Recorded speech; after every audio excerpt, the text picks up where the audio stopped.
Siya si Lolo Celo, 83 taong gulang. Nakatira sa Patalan Paniki, Tarlac. Dito sa tapat ng kanyang bahay ginagawa ang Bible study tuwing Sabado ng hapon. Nabenta na ang lupang kinatatayuan ng kanyang bahay, kaya't kailangan niyang umalis at lumipat sa ibang lote. Dito lilipat si Lolo Celo, mahigit 10 metro ang layo sa dati niyang tahanan. Baka sa kanyang mukha ang lungkot at pag-aalala kung paano niya masisimulan ang kanyang bahay gayong sa pagsasaka lamang siya kumukuha ng ikabubuhay niya. Kaya't napagdesisyonan ng aming team na ngayong taon, si Lolo Celo ang napili naming tulungan para sa aming Good Deed Challenge. Hindi na nga kami nagsayang ng oras at sinimulan na naming linisin ang lugar kung saan itatayo ang bagong bahay ni Lolo Celo. Hindi namin inisip ang gastos at pagod sa good deeds na ito. Tulad ng sinasabi sa Hebrews chapter 13 verse 16 na, "And do not forget to do good and to share with others, for with such sacrifices God is pleased." At ito ang gusto naming ipakita sa good deeds na ito, na dapat tayong magtulungan bilang magkakapatid sa pananampalataya. Kung may kakayahan tayong tumulong tayo, hindi lamang dahil ito ay tama, kundi ito ay kagustuhan ng ating Panginoon. Dito ay sinusukat na ang bahay ni Lolo Celo. Nang masukat ay nag-order na din kami ng mga materyales na gagamitin upang masimulan na ang pagpapagawa ng kanyang bagong bahay. Mga bakal, kahoy, hollow blocks at buhangin. Nagsimula na kaming maghukay para sa pundasyon ng bahay.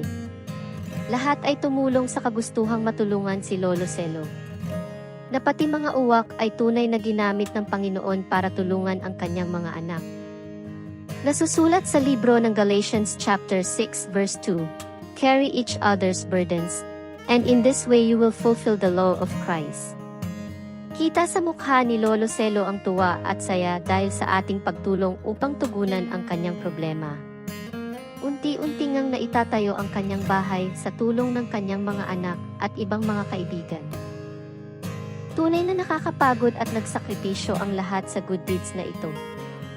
Dahil ang iba ay mga nanay na may responsibilidad sa kanilang mga pamilya at tahanan.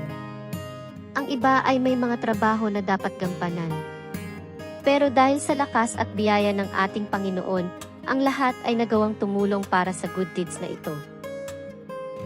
Sabi sa Proverbs chapter 3 verse 27, "Don't withhold good from someone who deserves it, when it is in your power to do so." Kaya piliin nating tumulong hindi lamang sa panahon ng Kapaskuhan, kundi gawin natin ito sa ating pang-araw-araw na pamumuhay. Gawin natin ito ng may kasamang pagmamahal, gaya ng sinasabi sa Corinthians chapter 16 verse 14, "Do everything in love." Upang makita ng mga tao sa ating paligid na ang Diyos na ating sinasamba ay tunay na buhay at tumutugon sa lahat ng ating pangangailangan. Maraming salamat po sa lahat ng kamay at buhay na nakiisa at tumulong sa good deeds na ito. Hindi na po namin kayo maiisa-isa, ngunit ang Panginoon po ang siyang magbabalik sa inyo ng siksik, liglig at umaapaw na pagpapala sa inyong pagtulong sa gawaing ito. Imposible man sa ating mga mata, ngunit sa ating Panginoon, lahat ay posible. Ang bahay na ito ay patuloy na gagamitin para sa kanyang gawain. To God be all the glory.